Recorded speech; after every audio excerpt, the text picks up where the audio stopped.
Away from Texas. Yes, sir. Watch you every single day. Nobody lays it down like Uncle Neely and the pregame show. Neely, pregame show behind the scenes of everything. And why does he get that kind of access? Why does he get that kind of access? Because trust is involved. You would never get the kind of access you desire unless there's trust and relationship. You're trying to put you up on game.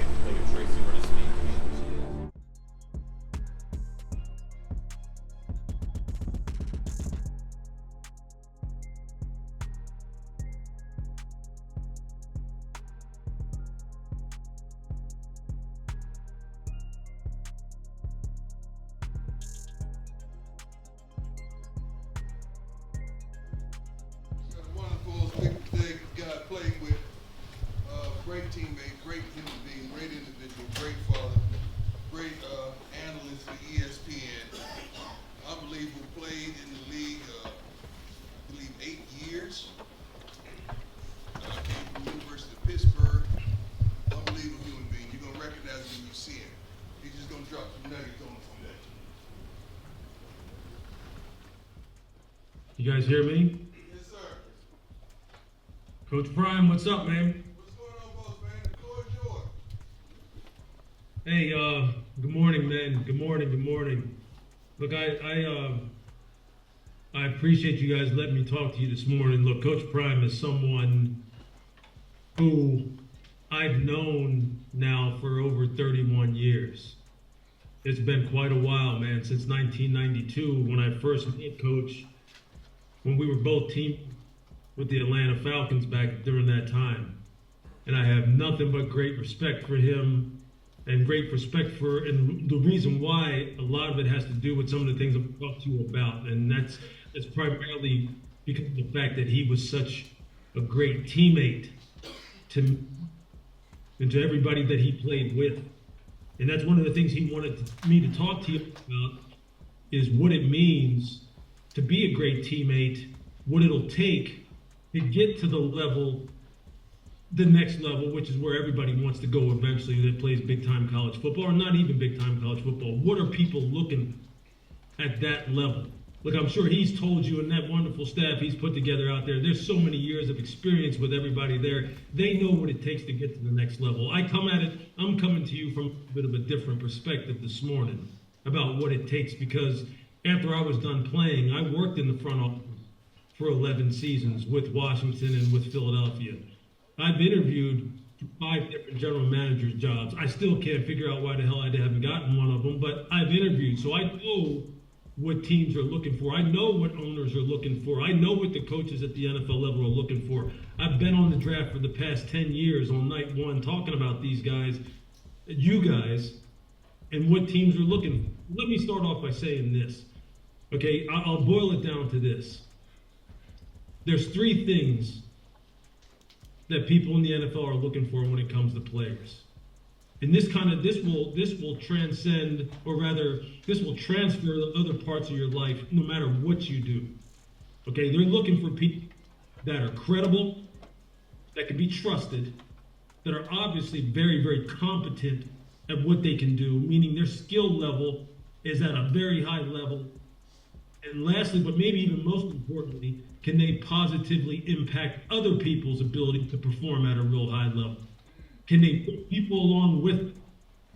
So let me go back and start here at the beginning about being credible, about being trustworthy as an individual, as a state. I know Coach talked to you all about making sure you're handling your business, not just when you're there in the building, but when you're away from the building. Are you representing yourself? Are you representing your family? Are you representing the university? Are you representing the football team? Are you representing him the way you're supposed to be represented? Are you the same person no matter who you're in front of? Can you be trusted? I'm going to tell you a quick story. I'm with Philadelphia the year, it's like 2009, I believe, or 2010. There's a highly rated defensive tackle that we bring into our building for a top 30 visit. From what we were told, from the interns that picked him up at the airport, and brought him to our facility and then took him back to the facility. He was two different people during that time. From the time that they picked him up at the airport to the time they checked him in at his hotel, before they brought him over to our facility for his visit, he did nothing but bitch and complain about the fact that he wasn't in first class. Why wasn't he in a stretch limo? Why didn't he have a suite? Why didn't he have room service waiting for him? Why was he made to wait downstairs before Coach Reed could meet with him? Then when he came and met with us, it was yes sir, no sir, I'm so happy to be here, all I want to do is be a pro. It was all that other phony bullshit. And then when we took him back to the airport, he was on the phone complaining about the fact that he didn't want to play for this team, they didn't respect him, they didn't treat him right, etc., etc. Well, guess what? We damn sure didn't draft him. We took him off our board. He went in the second round to another team in our division, and he was out of the league in 3 years. Because he couldn't be trusted. That's just a small snippet of what I'm talking about. But see, that's what we're talking about. Are you consistently the same person? Whether someone's watching you or someone isn't watching you. Are you doing the work away from the facility, whether it's taking care of your body, taking care of your classwork, taking care of your studies about the game itself? Are you opening up that iPad? Are you firing it up? Are you watching the tape that you need to watch? Are you making sure you're doing your part? Are you doing all those things when nobody's looking? Are you putting in the work, even if you aren't getting the reps? Because you don't know when the payoff's going to come, but you're doing the work. Can you be trusted? Football and personal character. You're going to hear those two things as you start to be evaluated for the NFL. What's your football character? Are you the first one into the film room? Are you the first one in the weight room? Are you the first one out on the field? Does coach have to always talk to you about making sure you're wearing the right stuff? Is your shirt tucked in? You're wearing the right shoes? Are you doing everything right? And then your personal character when you're away from that facility. Does he have to be the one calling you up, telling you to get your butt to class? Is he the one who's always wondering why your work meeting starts at 8 and you're walking in at 7:59? Those are the things I'm telling you. People in the NFL care about that stuff because now it's a huge investment for them. And they don't have 100 guys or 96 guys or how many guys you have on your roster now in college football. They've only got 53 of them. So they better be able to trust you. Your competency. The next thing. How good are you at your job? Look, we all know what the position-specific skills are that you need to have at the NFL level, position by position. I'll just give you a brief overview of how I feel the game has changed. Look, offensive line-wise, you better be able to pass protect in the NFL. Now, that doesn't mean you don't need to be able to catch at the line of scrimmage and run the football. Y'all know about that. You know you need to do that. You know you need to be able to run it when you need to run it. But as an offensive lineman, you better have good feet and be able to pass protect. Because you see the people who are getting paid the most money in the NFL? The quarterbacks and the pass rushers and the wide receivers. Now, why is that? Why is that? Because the ball is up in the air, and quarterbacks need to be kept healthy. So offensive linemen, you better be able to pass protect and run block when you have to. The game has become spread out. You know the kind of offense that you guys run. You know how coach wants to play it. You know he wants to put the ball up in the air, and you know you have one of the best quarterbacks in the country. So if you're a perimeter player, you better be able to win one-on-one and win one-on-one in space, and you better be able to catch the football and catch it consistently. If you're a running back, you better be able to protect your quarterback. You better be able to run it inside and outside. And here's the number one thing Kyle Shanahan, the head coach of the 49ers, when I talked to him a couple of years ago, because the 49ers are better at scouting running backs than anybody. I said, what's the number one thing that you and your dad, Mike Shanahan, Coach Prime knows who Mike Shanahan is, what's the number one thing you guys look for in a running back? He said they have to be the toughest guys on the team, period. It's brutal being a running back. It's brutal in the NFL. Brutal. You better be. Simple as that. Defensive line, rush the passer.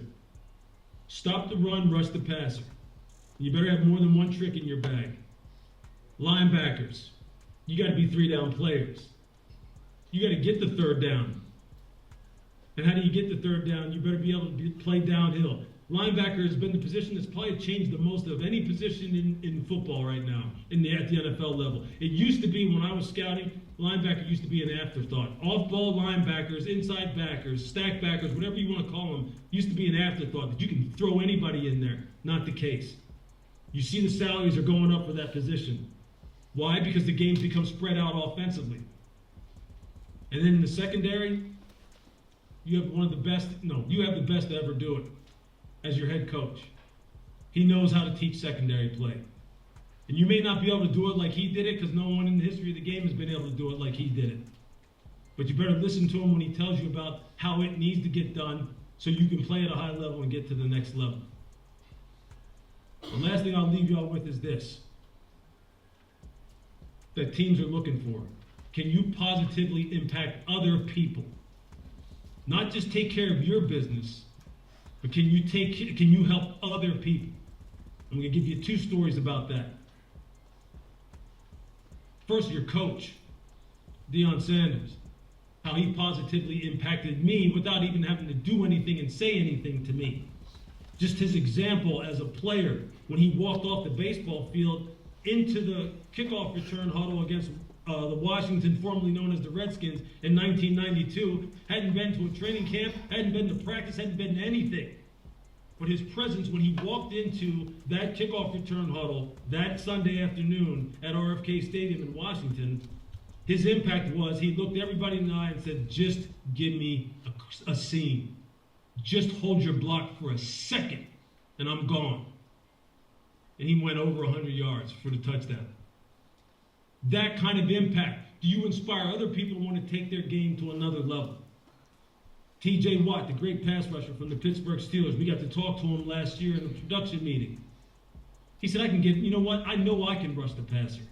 I know I'll take care of mine when it comes to third down. I know what I can do. My goal now is to bring other people along with me, to help other people, give them my secrets, make sure I'm bringing them along into the weight room, not just leading by example, but leading by force, grabbing them by the hand, bringing them in there, calling them at home at night, making sure they're doing the right things. Because you know what? The more you do that as a great player, the more you impact others, the more your team wins. All of a sudden, you'll see all kinds of scouts and general managers and head coaches and even owners start descending on Boulder, Colorado, going, we want some of what they're doing out there. We want some of what they have. I'm just telling you, that's the way it works. People in the NFL want people that they can trust and that can lift the rest of the organization and make other people better. Because the better you are, the better organization becomes, the better it is for everybody, and then there's enough for everybody to eat. That's the way it works, and it's no different than where you are right now. Don't just do it for your sake. Do it for the guy next to you's sake. Because the more success that you have individually, and you bring somebody along with you, the better it's going to be for everybody. And when you're talking about trying to get to the next level, those are the unique ones. Those are the truly transcendent players. Those are the ones everyone's falling all over themselves to try and get and pay them as much as they got to pay them in order to make sure that they're on their football team. That's what the NFL is looking for. That's what they want. That's what I'm sure some of you in that meeting room right there will provide. And I'm just telling you this. Listen to your coaches. Listen to your head coach. I've seen the impact that he can have on other people. It wasn't just about Deion when he played. It was about how he made other people feel and how he made other people want to raise their game and raise their level. I experienced it firsthand. That's why I've been able to, no matter how long we go without talking, over 32 years, still have the utmost respect. And when I see him, it takes me back to 1992 in Sewanee, Georgia, when we were in the most rickety of old facilities, playing football down there in 100-degree heat. I want it to be better because of him, because how he affected me. Do that for your teammates. You'll get everything that you want and that you've ever dreamed in the NFL if you're good enough. I promise you. You'll get it. Coach, I appreciate you having me. I hope this message resonates with you guys. I hope I get to call one of your games. I called 2 of y'all's games last year. People called me a homer, said I was being biased to Colorado because of Coach. And you know what? I didn't give a shit. That's how much respect I have for him. I could have given 2 shits about what people thought about how I called that game, especially that Colorado State game now. That was legit. That was one of the highlights of my broadcasting career. Y'all need to have more moments like that, more memories like that. Create them this year, because the eyes of college football are watching y'all. They're watching you. Good luck to you.